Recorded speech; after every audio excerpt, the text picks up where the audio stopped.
Vamos a estar. Saan na pala? Walang kasday. Vamos a estar.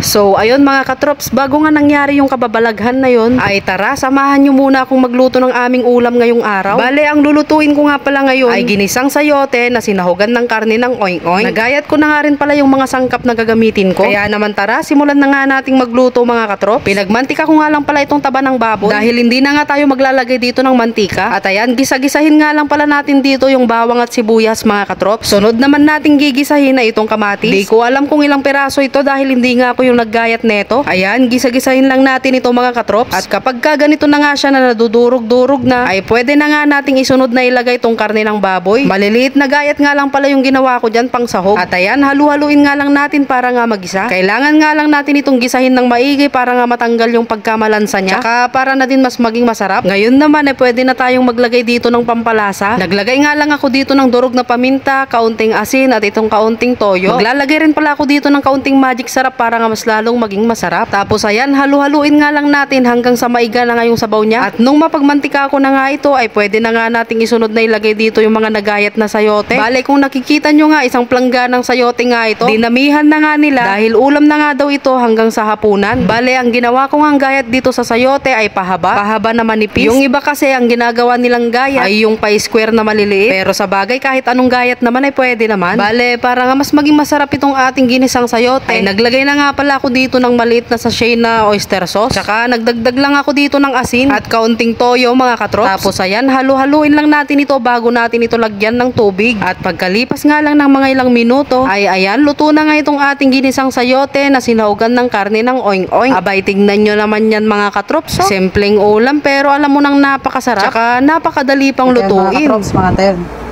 May against the light. Tadye niluto tayo nga kwan eh. Ginisang nga sayote nga dati karne ti oing-oing na. Sarap nito mga katrops. Meron din pala tayo dito sili, tapos patis. Ayun. Tara, kain tayo mga katrops. Sarap.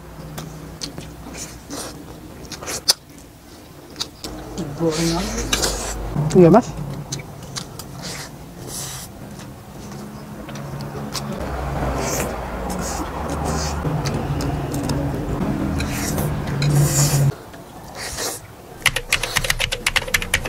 Vamos a estar.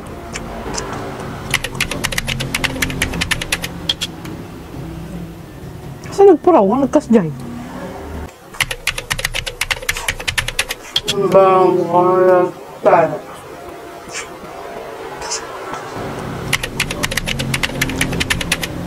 So, paano ba yan mga katrops? Hanggang dito na lang itong aking vlog. Huwag nyo na rin po palang kalimutang i-like and share tong aking video. Maraming salamat sa panonood. Bye-bye!